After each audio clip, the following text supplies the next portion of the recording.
Hello, everybody. Good evening. Welcome to a brand new episode of Once Upon a Game, Season 4. We're playing Shooting the Moon by Emily Caraboss.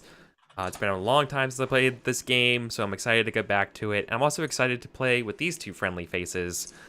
So, Taylor, take it away. How are you? Who are you? I am doing really great, Eric. Thank you for asking. Oh, I am Taylor LaBrush. I run Riverhouse Games. You can find everything that we do at riverhousegames.com. I write games, I make tiny podcasts, and recently I just started writing for Gnome Stew, which I am super excited about. hmm. Yeah. So I have two articles live. One about how much I love Ten Candles, and one as an intro post to the series that I pitched to John Arcadian at Gen Con. So it's about using queer history in your games. So I am super interested in the intersection of queerness and LGBT plus issues and tabletop roleplay. I think that roleplay is a super cool way to explore and express that side of ourselves in a safe Totally. way that is a really cool medium for doing so. Absolutely. That's so cool. That's great. Hey, so for everyone who's never heard of Ten Candles, can you give us a quick little pitch and maybe tell us why it's so good? Yeah. Okay. So Ten Candles is one of my favorite games, like ever made. You play surrounding 10 lit tea light candles in utter darkness, and your characters are index cards on which you've written aspects of yourself. So your vices, your virtues, something that might give you hope. And as you play, you are playing out a world in complete and utter darkness. So the sun is out, the stars are out, and recently they, with a capital T, have begun coming after you. And it's a tragic horror game in which every scene, the world gets progressively darker. So after every scene, you extinguish a candle until there's one candle lit. And in the final scene, everyone dies. And during that path, you literally burn those index cards as aspects of yourself as the world gets darker and darker. It's really bleak. It's a heavy game. Play it with people that you trust and respect. Ooh. Oh, I like Yeah, it. and it's very cathartic and it's very emotional. I love Yeah. playing it, but and this is the rest of the article. I only play it during the fall and the winter. I only play it when it's freezing out. So That sounds Well, 'tis winter the terrible. horror, season. just I love Yeah. that. Yeah. Yeah. Hey, that's so cool. So clearly, that's a game that would be very difficult to translate online. uh Seems like a very Actually, actual. you would Yeah. think Yeah. Jeff Stormer of the Party of One Yeah. podcast Yeah. Jeff. Yeah. does a two-person playthrough of Ten Candles, and he found out how to get Roll20 set up. It's not the same experience, but it mimics it. So you play Roll20 with 10 cards facing you, and on one side of the card it's white or whatever color you use, and the other side of the card is black. Um, and you flip the cards, and so you play in utter darkness with only your screen guiding you, um, and you flip those cards as you go. Oh, I have to talk to Jeff about that. That's so awesome. Yeah, I like Jeff. Gonna meet Yeah, he's him in, awesome. in PAX Unplugged, so I'm excited, which I'm very excited about. And also, I'm very excited about Jeff introducing our third guest. So thank you so much, Kika. Hi, Kika. Welcome. Hi. Technically, I'm the second guest because you're not a guest. Well, there's three people. Yeah, sorry, I'm not the first guest. No one runs You're this the show. host. No, I'm the first. That's okay. I messed up. Okay. It's all good. Hi, I'm Kika. I obnoxiously correct things. I am a pre-med student who interns at a hospital and has too many hobbies to count. And I appear on things. That's my vocation, appearing on things. I do Yeah. appearances. What things have you appeared on or do that people might find you at? Well, on my stream, I sometimes stream some Dota with some friends and stream old RPGs in which I voice act every single character in the game using my 4 octaves of vocal range. I also appear on Henley's weekly stream on Sundays with Eric Vulgaris, who is DMing our Torchbearer game, though we've hit some scheduling snags with that as of late. Yeah. Minefield. Yeah. Good. Excellent. Well, thank you so much. So happy to have both of you. And yeah, so I said at the start, we're playing a game called Shooting the Moon. But before that, something I didn't do and I should have said, and I'm sorry. My pronouns are he, him. Taylor? I also use he, him pronouns. Awesome. And Kika? Well, you can exclusively refer to me as Mistress Kika at all times. Thank you very much. But she, her. Perfect. And yeah, so we're doing something special today. We're playing a game together. And playing a game is one of the most special, fun, and kind of intimate things you can do with another person in a way. And so let's just be mindful that we are people playing a game together and choosing to spend our Tuesday nights playing this game together. And so let's make sure that people are safe and having fun. And so don't, and you know, it's just what my character will do is not an excuse. We're players playing a game, so just make sure we're all having fun. And so if someone says that there's an issue, or if they want to like, hey, can you ratchet down a thing, or if you see that someone after you introduce something kind of really went quiet or reticent and kind of distracted, being like, hey, you didn't like that thing, I'm sorry, that's probably it, right? And you know, just being able to talk about things. Worst case scenario, we always have the X card, right? But that's like the weapon of last resort. I'm always cool about being vigilant about other people's feelings and being vigilant about the experience of other people. So as long as we are just cool with those little base ground things, we can get started for this one-shot extravaganza. You good? That sound fair? Oh, excellent. Cool. So yeah, we're playing Shooting the Moon. Shooting the Moon is a fun game. Its tagline is "All is fair in love and war" because we're playing a game about love. It's one of those love role-playing games that you may or may not have heard about. Once again, it's by Emily Care Boss. This game is about a sort of love triangle.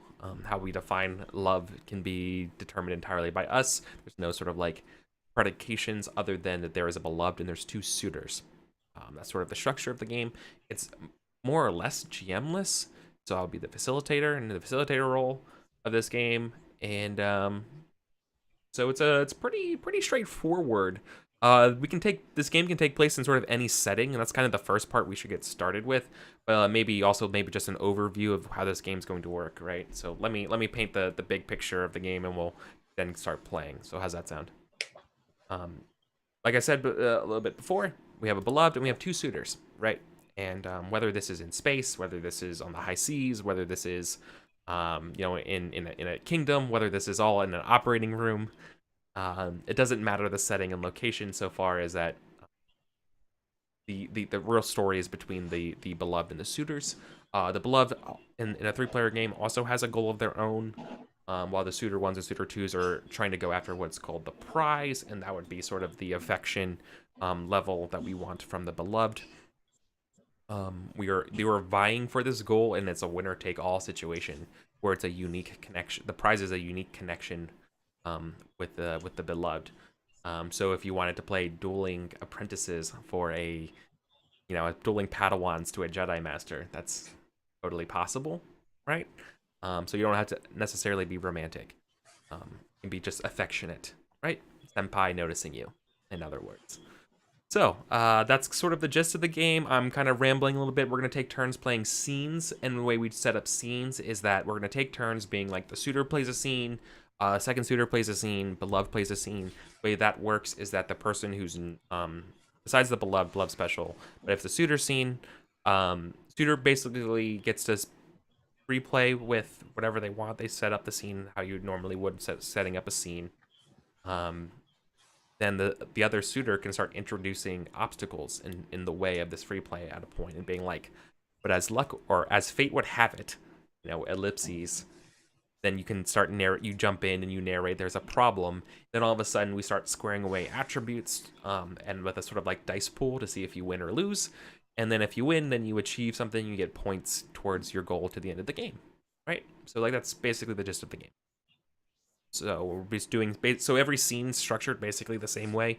I'll describe the beloved scene when we get to it because it's a little bit different and it's not as important as the super scenes. But yeah, right. So work towards your goal. The other person's gonna be like, not so fast. This thing happens as luck would have it or as fate would have it. And then you'll be like, oh well, well I'm attractive and I'm gonna smooth talk this person or I'm gonna do blah blah blah blah blah. And you start to like have this game of brinksmanship. Then you roll to see if it works out or if it smashes your face. And then when we keep playing, right? And then the scene's over and then we keep going. That's sort of the gist of this game. It will make more sense probably like the second time we go through all the rounds, which is kind of normal for these kinds of games. But anyways, there we go. 10-minute spiel of just rambling about what this game's about. Hopefully in that time we thought about maybe what kind of setting we want to play in. So I've just spoke a lot and I'm pretty neutral. So anyone have a really good idea for a setting? I know I brought it up last time I was on the show, but underwater is always a great time. Like sub-romance? I was thinking like mer people, but sub-romance is also really good. Like, what do you call it? What do you call the thing? You're gonna have to help me on in the Marianas, the thing that goes in the Marianas Trench. What do you call what's that called? It has the actual name of the ship, like the rover or whatever. But like I something just called like it a that, little right? tiny Like submarine. Deep sea, like the deep sea observatory thing. There's like literally three people on the ship. Mm-hmm. Mm-hmm. Or like I could do something like that, or or like an underwater research facility. Or I like underwater research facility because while I do enjoy deep sea, I think having like a kelp garden or something with like vibrant life around us is really cool because then we get like garden scenes and all that and fun we all stuff. love garden scenes. Or do we want to do like Mermaid Kingdom or like Mer Person Kingdom or something? Or maybe not Under the Sea. Kika, you're quiet. Tell us what you're thinking. I was just thinking about being in the idea of being in an underwater lab facility or in a deep sea diving thing sounds really claustrophobic. Yeah, that is also true. And I don't know that I want a feeling of claustrophobia when I'm talking about romance, because I think that could lead into some sketchy situations. Yeah. Right. About not being able to leave. I understand. Yeah. So cool. Let's avoid that. Yes, thank you.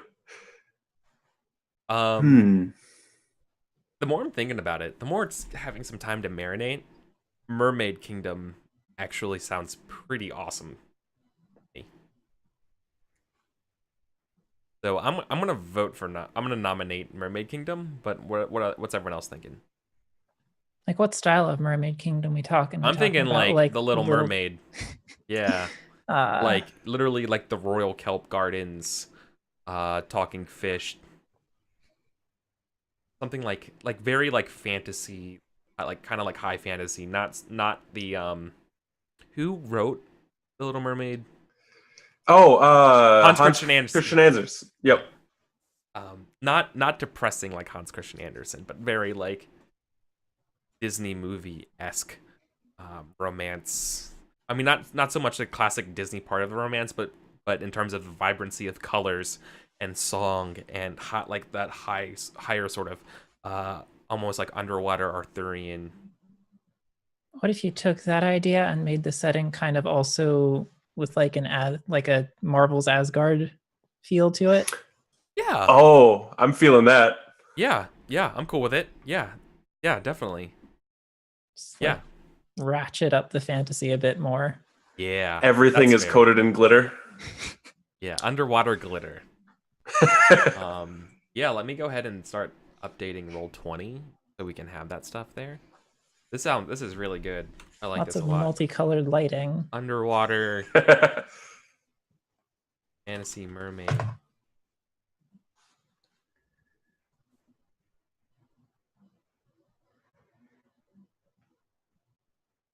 Right. Awesome. Cool. See, that's perfect. We'll flesh out the rest of the setting as we play. But that's super good. The next part here is where we have to start talking about sort of like our beloved here and creating who our beloved's going to be, right? And I guess we should be choosing our characters, right? Who we're gonna be. Does I anybody thought we want? made the characters and then chose them. I would prefer No, doing that we choose. too. Well, yeah. Sorry. We choose. We need to create our characters first, but in terms, there's sometimes about like deciding who sort of suitor one should be, in order, or in terms of okay. order. I guess.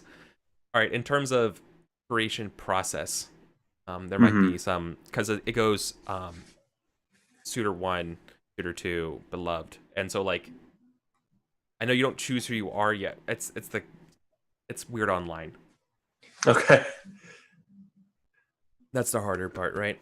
But it's okay. You know, we'll just do it. We'll do it live, right? So let's come up with some traits for our beloved. The idea here is that traits need to have 6 of them, so we should have 2 each that we submit.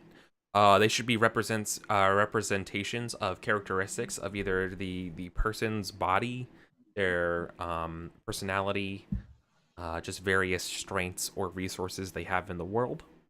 And by virtue of the fact of prescribing these to the beloved, they are valuable or desirable traits to have. Mm. Okay? So, maybe like we should talk about maybe who our beloved is, or perhaps like yeah, I mean, I guess we can come up with like maybe what they want and things like that based on their attributes. So like let's figure this out. If we're going something Arthurian or like fantasy, like those stories are all about people in high positions. So I'm thinking royalty, maybe. Yeah. Someone in a position of royalty or in a position of influence or power. Someone with responsibility, I guess. Yeah. Are we cool? So let's narrow the trait to something specific, like royal, is perhaps, or do you want to give them a title and be like, is it the Baron or the Baroness or the Prince or Princess or something? Hmm.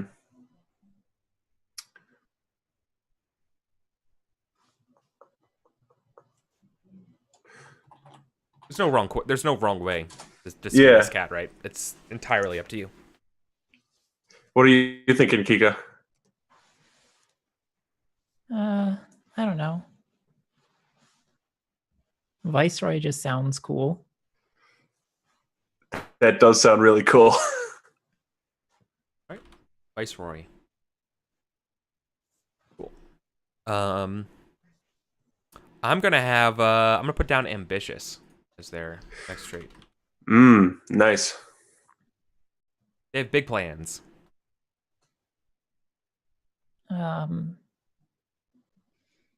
I think patient.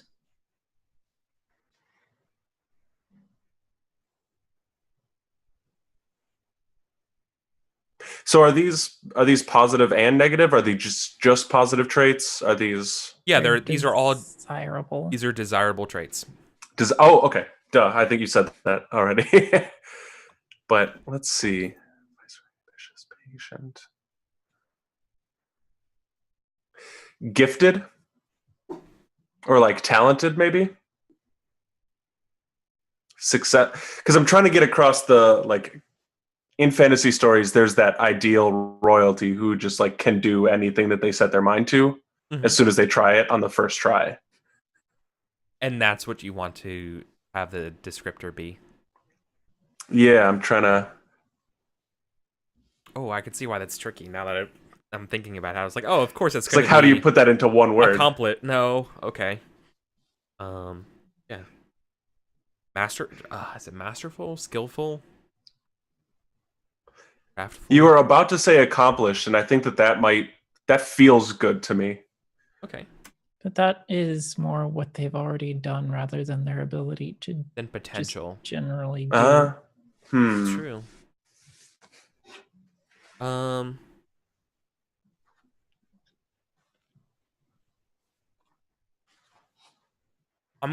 We can always workshop it if we're while we think of the other ones, but the one I'm giving them is a beautiful chariot. Ooh. like sleek seahorse-driven chariot. You know?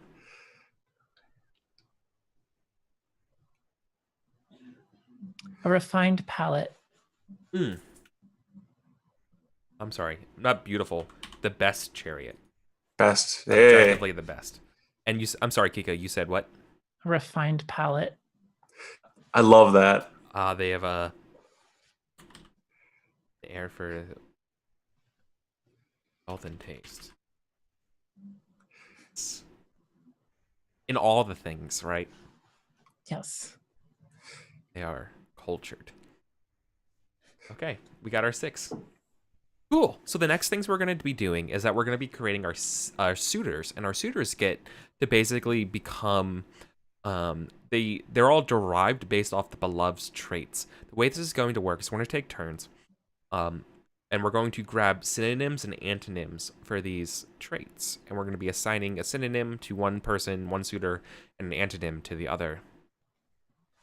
So, Ooh. right. So, for example, a viceroy synonym could also be a noble, right? But an antonym synonym could also be like peasant, right? Basically, the idea is that you have something that's likable and then also the opposite. And so you can kind of see how you have mirrors and reflections and inverses to relationships and personalities, and how you get that sort of desired triangle of affection and ideas. I'm sorry, could I take back accomplished and substitute something else? Absolutely. Because I think we've talked a lot, other than best chariot, we haven't put anything like physical on the map. Yeah. I want to put in fangs. Ooh. As a positive, desirable trait that the beloved has. They have beautiful fangs. Yeah. The best fangs. Fangs are in scissors, right? They're not bottom, right? Are like in bottom canines. They are the top ones, right? Is that true? I don't know. I was just thinking like all around they've got really big and sharp teeth. Okay, yeah, no. They got badass sharp teeth. I don't want to be like super scientific. I hate getting super scientific in games. That was just me being curious. Yeah. If you knew something I didn't. I don't. I for some reason I was like, Taylor's a mermaid expert. He would know. I'm glad that that's the reputation that I carry. Of course. All right, cool. So do we need an example of doing the synonym antonym thing, or do you think we're good? And Ika, do you want to start us off?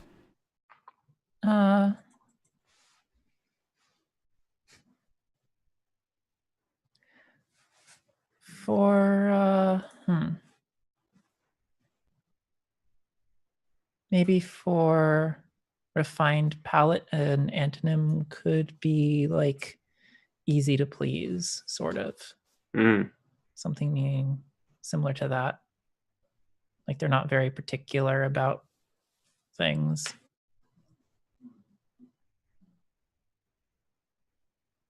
Do you know how you want to assign these? No. So you said the synonym and antonym for a refined palate, right? Yeah, the antonym would be like easy to please, and right. And so then what do you think the synonym is?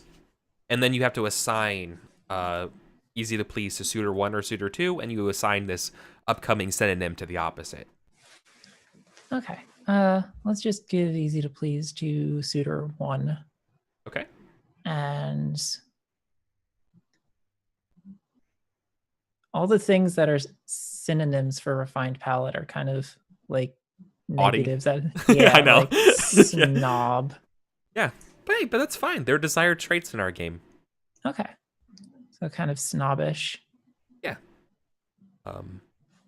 So what kind of like, I don't want to go for you, right? But like for me, I think an example might be like a more narrower approach to refined palate, being like snazzy dresser, or really like a very, do you eat caviar? Would you eat caviar? I don't know. That seems that's a little weird as a mermaid. I mean, birds eat other birds. Yeah, that's true. I guess. And I mean, we don't have to be exactly fish. Yeah. Right. So like you Hmm. could do something maybe along those lines, or like very musically gifted, or Mm. you know. Hmm. So I think there's other ways of basically what I'm getting at is that there's maybe other ways to approach refined palate than just being haughty and cultured and snobbish as well, because that's exactly where my mind jumped to too. But it's your call. What would you like to do? Uh, maybe they are. I'm trying to figure out how to put it. Basically, they have like a really good eye for the arts. You know? Mm. Like paintings and stuff? Yeah. Yeah. Let's just say eye for the arts. I think that's perfect. I don't think we have to get too super specific. Good. Okay. Cool. So there we go. So refined palate gives us easy to please and eye for the arts. Taylor, how about you take it away for the next one? Best chariot is going to be the one that I'm going to spin off of, and I think Suitor 2 has a majestic seahorse that they ride, Mm-hmm. while Suitor 1 Takes the bus. I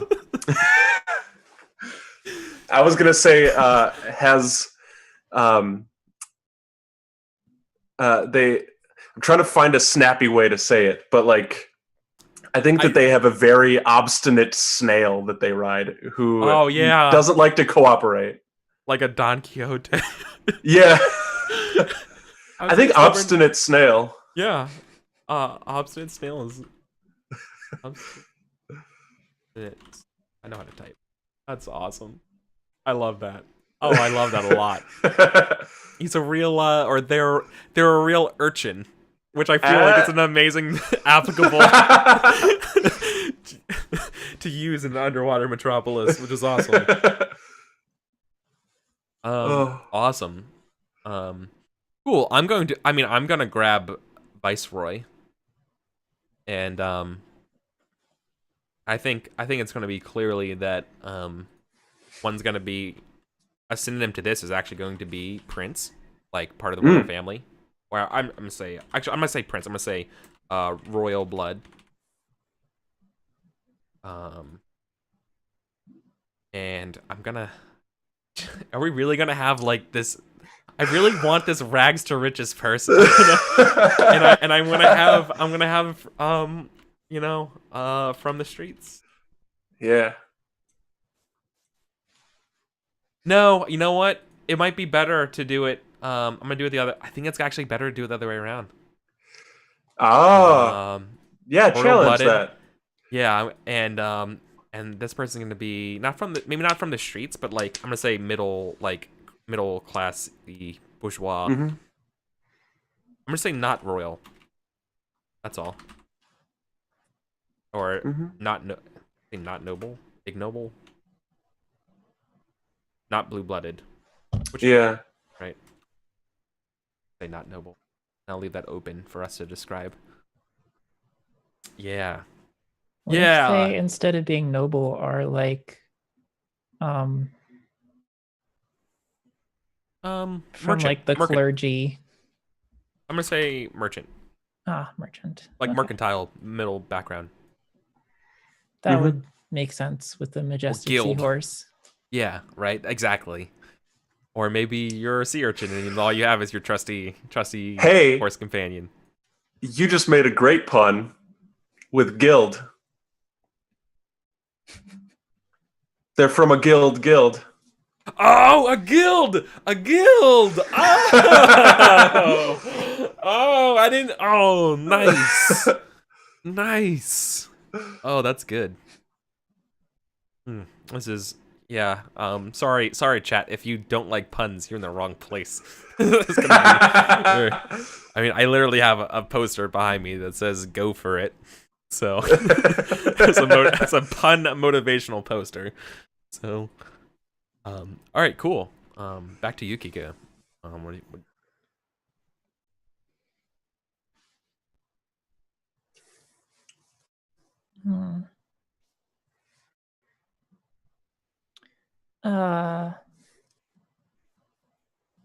For patient, Mhm. I might go with I don't know how well these fit, but antonym for laid back and synonym or not synonym would be more like laid back and relaxed, and antonym would be proactive. Mm. Okay. Who should get which one of these? Hmm.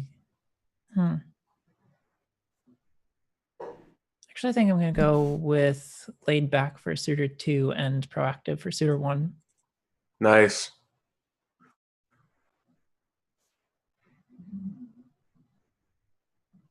Love it. Cool. Taylor, you. I'm going to jump onto ambitious, and let's see.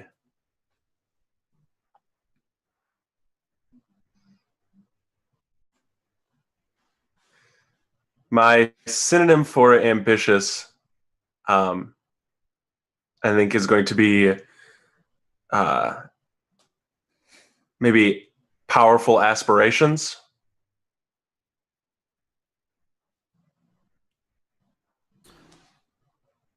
Although that might be too close to ambitious. I think so. Something like a big Hmm. dreamer. Daydreamer is going to be my synonym. My antonym is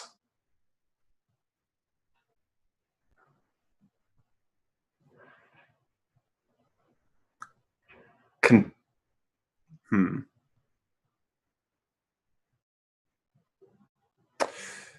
I want to say like maybe content with the content. Yeah. I mean, that's good for me. Mm-hmm. And then I'm going to put content in suitor 1, daydreamer in suitor 2.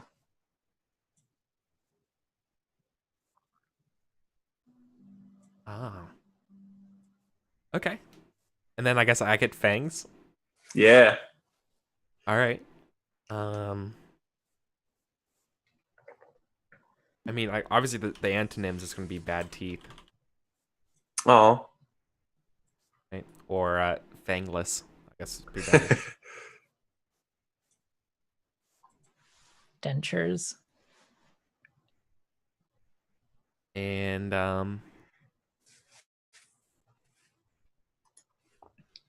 what would you call? What's a synonym for fanged?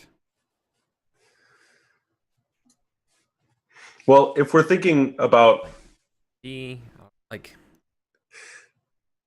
but I'm thinking of just like nice. Like when I think of fanged, obviously the best generic way is just nice teeth. But you know. or think about like orcs with their tusks that come Yeah. up, or like tieflings have horns. Oh, Any so sort like of like any sort of like bony protrusion would be fair game. I was thinking that, Oh. yeah. Okay, that's good to know. Okay. What if they just had a magnificent grill? Like I didn't want to jump Yeah. on it because I suggested fangs, but like Yeah, I no. really am digging antlers. But Yeah, no, like I love the idea of one that has nice horns. And then yeah, fangless doesn't sound I'm just gonna say no bones. Like no bone protrusions. Just you said no Just a bones, and I just thought, floppy- yeah, just like a rag doll. invertebrate. That's our sea cucumber character. That's our adorable sea cucumber character voiced by Robin Oh. Williams. No, what if they're like an octopus, like a mer Um, octopus? Oh, or if we wanted to get another pun, depending on how X-rated the game gets, a nudie branch. I don't know what a nuded branch is, but I feel like that's Oh. really good. Yeah, they're like sea cucumber, like sea Ah, sponge buddies. They're really oh, adorable. They're super bright colored. They're awesome. Oh, those. I appreciate it. I'm sorry. Cool. So now that we got our attributes here, now we modify our suitor's attributes. The way this is going to work is that the suitor players are going to modify one for themselves, then one for each other, and then the beloveds players are going to modify one for each of the suitors. And the way this works is that there's basically an exception to one of our traits, right? So the way this works is that we're going to have trait, but something else. So for example, if you were heartless as your trait, you have but, you could be like loves animals.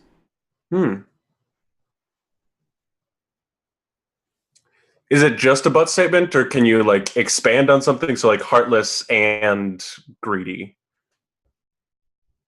No, it's an exception clause. Oh, duh.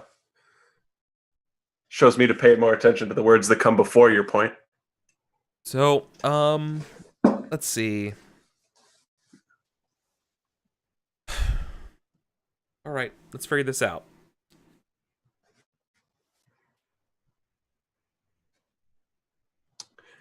So we have to decide who's playing who before we do these, because the suitors change one of each, and then the beloved changes two of each. Well, no, because we just Never gonna do mind. it. I got it again. We do it Yeah. in the same order of the table. So like Kika goes first, Yeah, then you, yeah. Taylor, then me. Is sort of the idea, right? So once again, right? So you modify one of your one suitor traits, right? Yep. Then the other person will modify our suitor trait, and then someone model, and then the other, I guess I'll modify the beloved trait. Okay. I wanted to modify a beloved trait. So what do I? Am I going first? Mhm. What am I doing? Just a suitor trait? Yeah, Suitor 1? Or either? either. Either. Uh,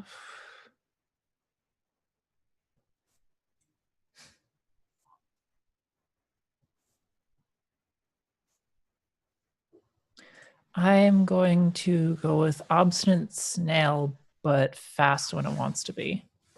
I love it.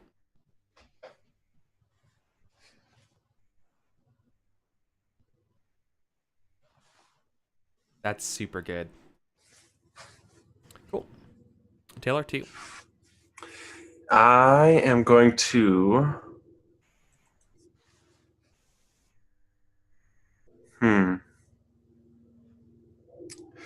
Oh, here we go. I am modifying Daydreamer from Suitor 2. Daydreamer, but so I'm trying to contrast dreams with nightmares and say that they Daydreamer, but haunted by nightmares, maybe.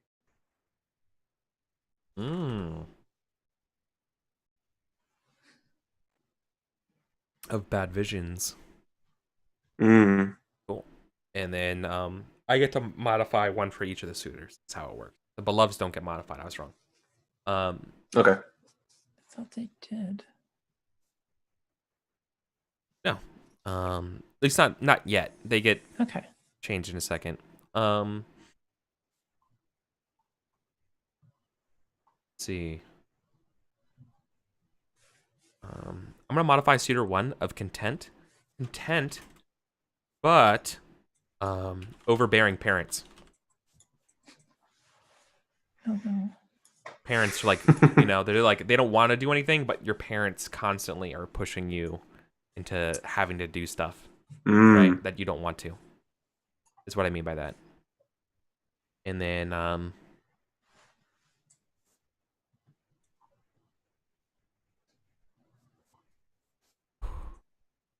I want to modify eye for the heart, eye for the arts. I really do.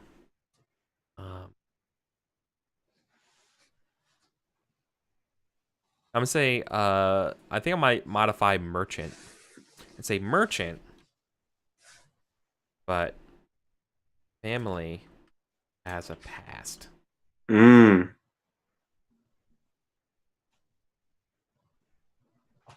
And Suitor 2 is seeming really mysterious right now. I know. I love Yeah. it. I love it. Cool. So that's good. That's good. Awesome. So back to me. Yep. So nice horns, but very shy about them. Aw. Love it. And screen Xbox. Who do you think you are? Cool. Taylor? I am going to say majestic seahorse, but it's stolen. Oh, that's so good. And then I get to choose two. I'm gonna do easy to please, but has peculiar favorites, Mm. right? Like I like a lot of things, you know, like I'm cool I'm down with whatever, but like of course I love, you know, mushrooms on pizza or whatever. Right? Yeah, mushrooms on pizza isn't weird. You know, like or like but like yeah, that is my favorite. Oh, I said peculiar. Yeah, peculiar would be like, I mean, I guess maybe pineapple or like anchovies. I mean, anchovies on pizza seems pretty applicable. Mustard on pizza. Yeah. Okay. I mean, we're not. I didn't say. We're just wrong. listing normal pizza toppings here. I mean, Yeah, mustard's a normal pizza topping. Yeah. And then I'm gonna choose.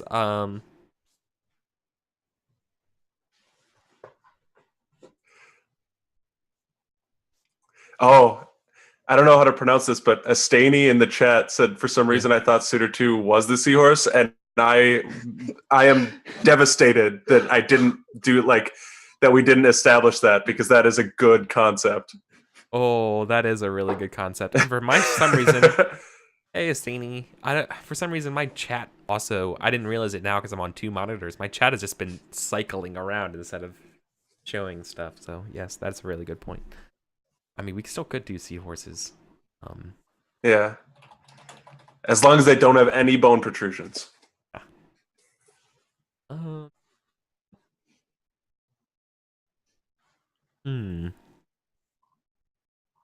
Trying to think of no bone. How can I modify no bone protrusions? I've got one, so if you want to hold off for just 2 seconds. All right.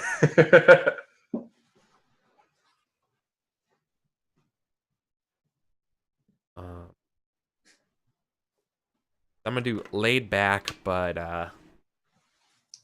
in debt.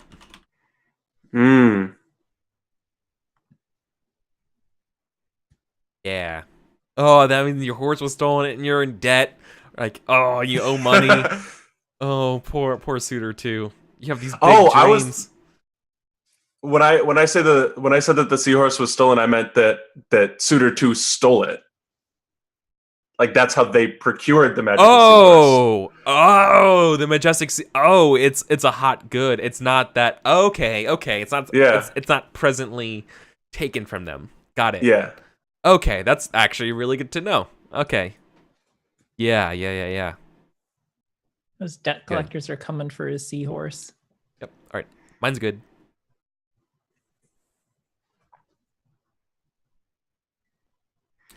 Who else wants to go? Kika? Eye for the arts, but won't keep opinions to themselves.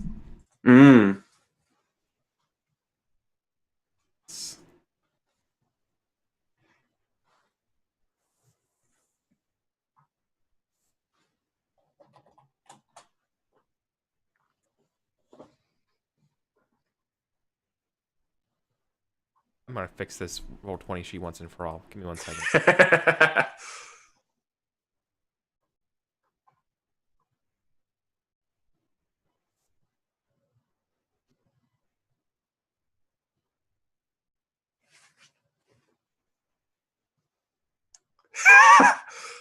Huzzah!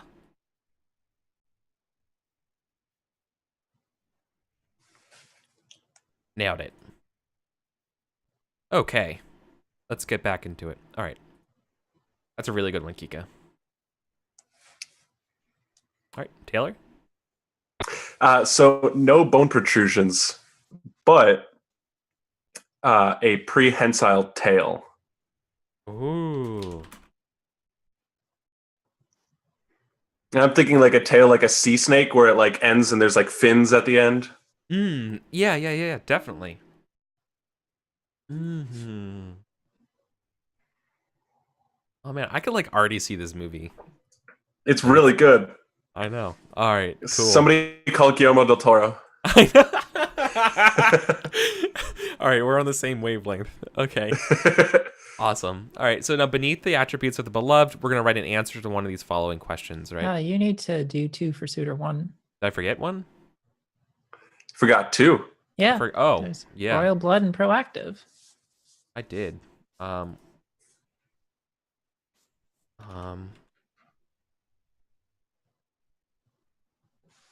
Is next in line for king. Royal blood, but it's next in line for king, right? Okay. So you're the heir.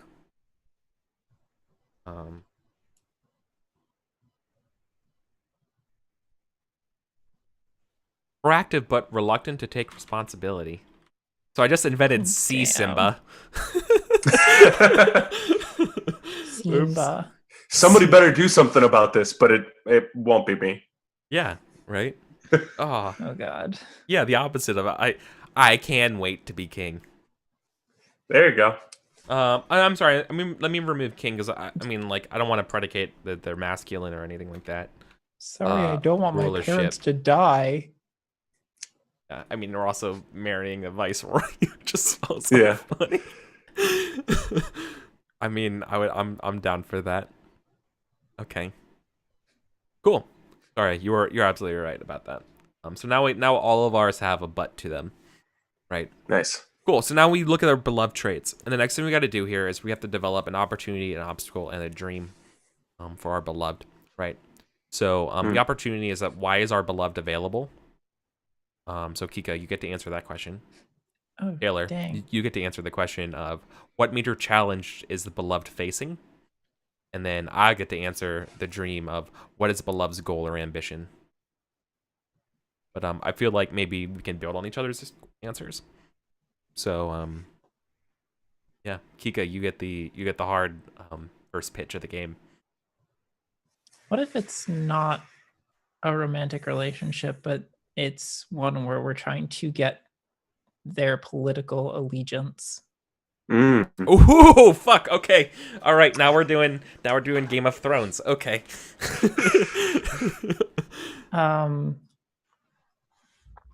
Maybe one of their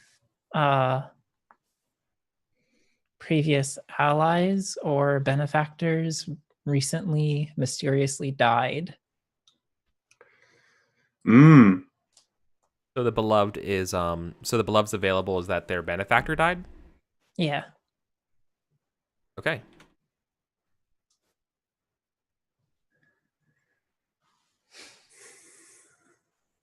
Oh, so like they recently inherited the position kind of thing? Yeah. Is that what you're thinking? Okay.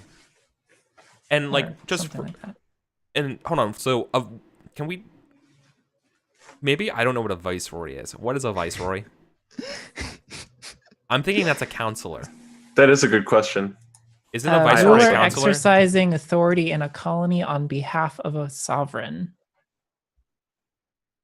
Oh, okay. I mean, that makes more sense because then maybe the suitor is related to the beloved. Oh. Yeah, okay. The term derives from the Latin prefix vice, meaning in the place of, and the French word roi, meaning king. So it's like in the place of the king, they rule.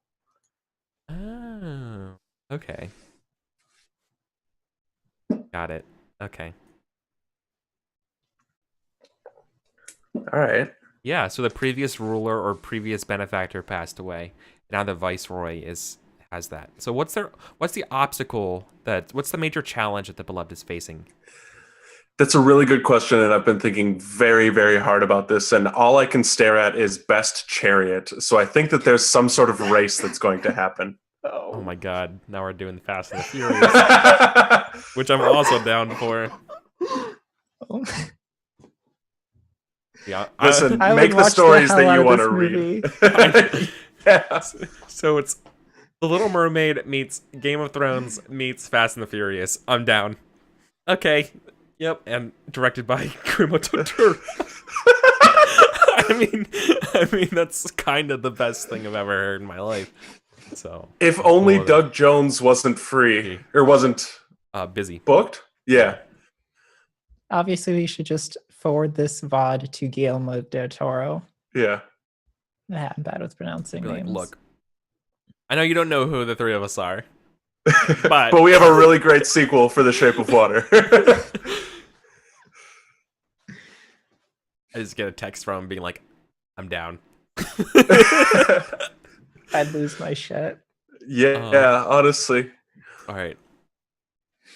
So the obstacle is a race. Mm-hmm.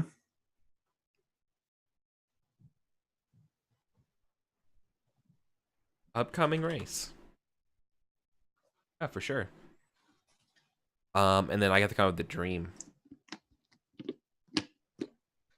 I mean, the obvious dream here is to win. Is that the dream or is that the No. MacGuffin? Yeah, the goal. No, so what? Their goal is probably to bring peace to the kingdom or the lands, right? Or no, I'm gonna make it even better. Well, it is bring the peace, but it's The winner gets their daughter's hand in marriage. fuck. That's super good. Because what if the beloved has their sights set on someone else even? I was thinking about like uniting the families. If we have some sort of like racing based Yeah, political each family, structure. Yeah, of course. Which of course we do, right? Yeah, Unite the racing obviously. families. Yep. Yeah, right. Okay, I'm glad we're on the same page here. Okay. Yeah. Yeah, because that's why it's Game of Thrones. We have Game of Thrones racers, and so like each family has like racers. Yeah. Oh, so good. 20,000. In this like rad glitter covered underwater mermaid Yeah, kingdom. I mean it's called the 20,000 League. Fast and the Furious. Yeah, absolutely, that's good. 20,000 fast, 20,000 furious. Oh. Yeah.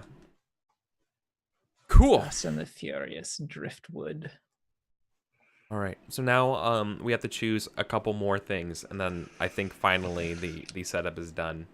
Oh, no, we didn't do? We didn't set up the prize. We didn't set up the relationship between the suitors and the beloved now. So let's talk about that for a second. Do we think... Yeah, like how do we see... What is the unique relationship that's possible to be earned?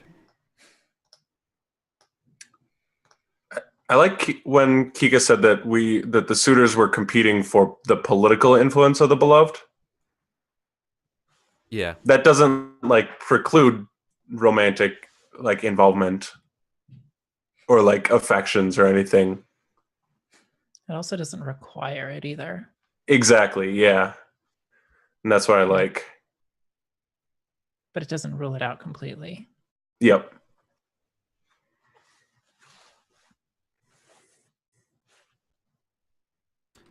So gain the political alliance, or what's the word that we should use?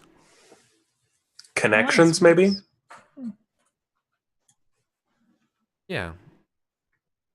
Favor. Favoritism. Yeah.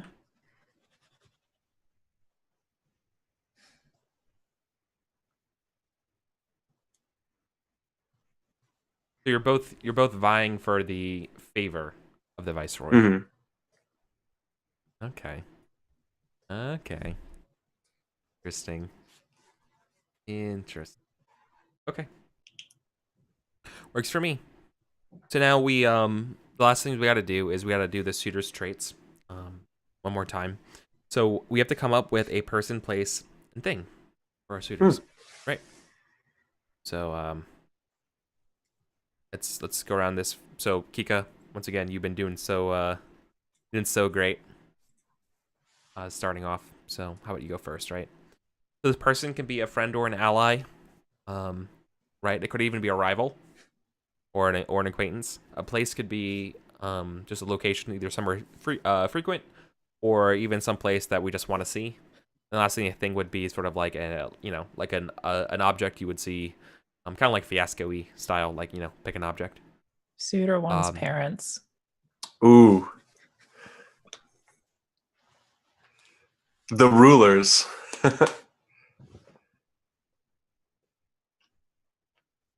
Here's the thing though. The viceroy is in charge. So yeah. Oh, we have to talk about this a little bit because like part of me thinks, is the viceroy part of the same family as Suitor 1 or are they different? I feel like that's the first question because that would be cool. Like the viceroy's a cousin and their Suitor one's parents are just like kind of too old to be fit to rule. Part of me thinks, and I don't want to ruin this, Kika, but is this like a Hamlet situation? Are your parents dead? Like they're like the ghosts? They're ghosts. Oh my god, that would be great. Yes. Murdered by the viceroy? Shit. Yes. Oh, they got power. And they're overbearing ghosts. Yeah. I mean, that sounds like a lot of fun. Yes. Do it. Asani brought something up in brought something up in the chat is what if Suitor 1 is from another country, because why would the political favor of the viceroy matter otherwise? That's true too. I like that, especially if we have like sort of multiple different that is good too. Multiple different like political entities all competing in these races. Yeah. So okay. So their Elijah's from a different they're from a different country. Mm-hmm. So no ghost parents. No ghost. I mean, I like they ghost can still be parents, ghost though. parents from another country. Please. Yeah. Okay. I'll put the suit under that.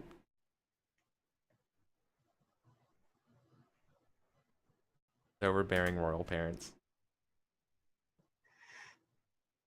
The ghostly overbearing royal parents. Yeah. Cool. By the suitor, the second suitor.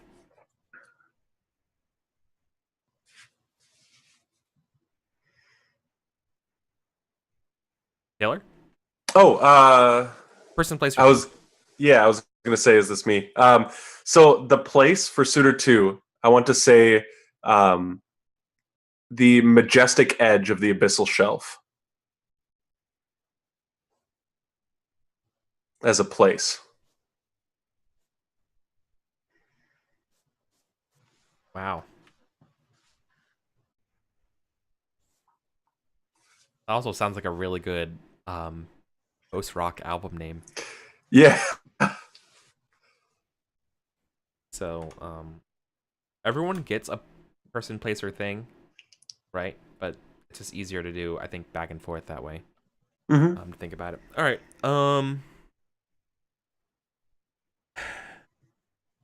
Crap.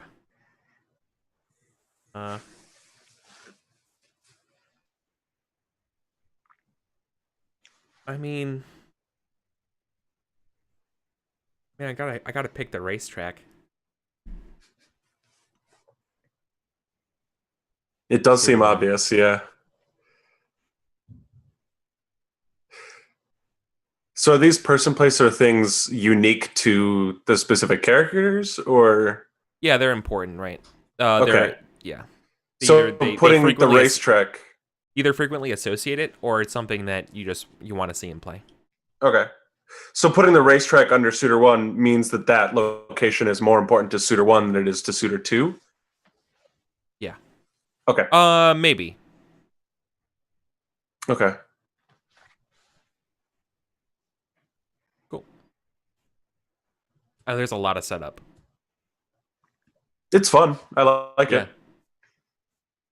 Back to you, Kika. Hmm. So I can choose stuff for Suitor 1, Suitor 2, or the Beloved, right? Suitor 1 or Suitor 2. They're suitor. Okay. These are suitors things. Just Suitor 1. Oh. Beloved gets an opportunity, obstacle, or dream. Suitors get people, places, and things. Ah, Mm. okay.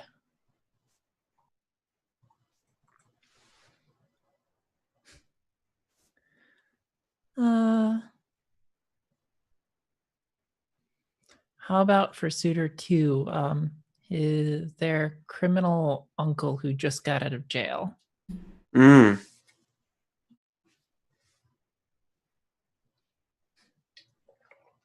Of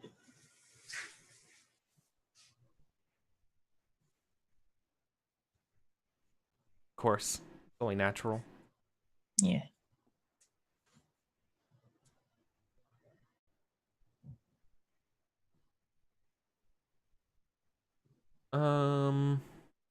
Let's see. Taylor? I'm trying to think of a thing.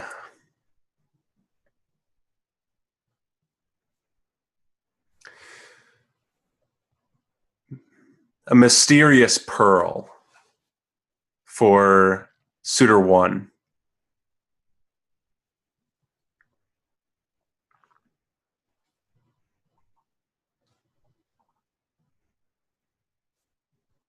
Dig it.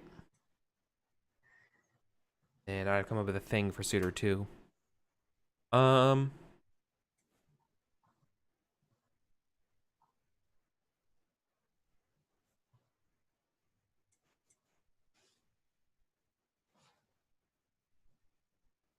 mean, is it too much to say Suitor 2's thing is proof of the Viceroy killing Suitor 1's parents? Probably.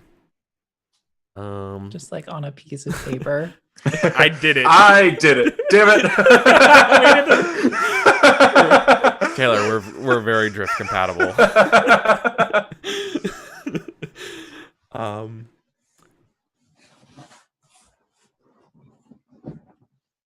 see. I think. I mean, I don't want to make it a poison dagger or something like. I'm thinking of something very like intriguey. Ooh. A map like a smuggler's map. Mm.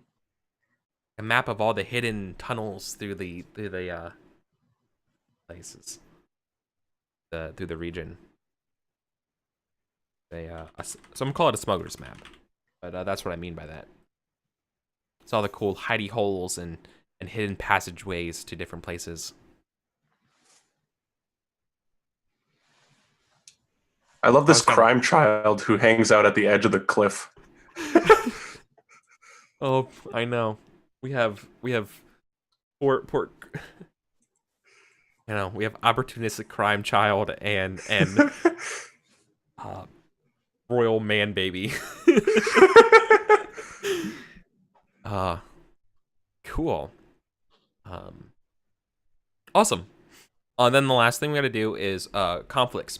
So a conflict's a trait that each of our suitors has, right? And the way this works is that a conflict has something in between the suitor and the beloved.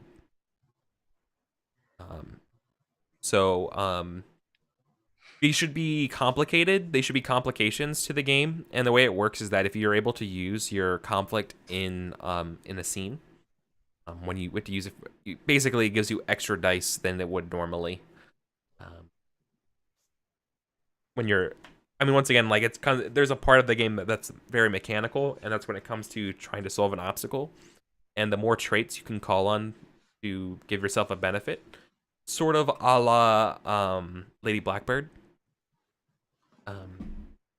it helps. So that's sort of the gist of the game.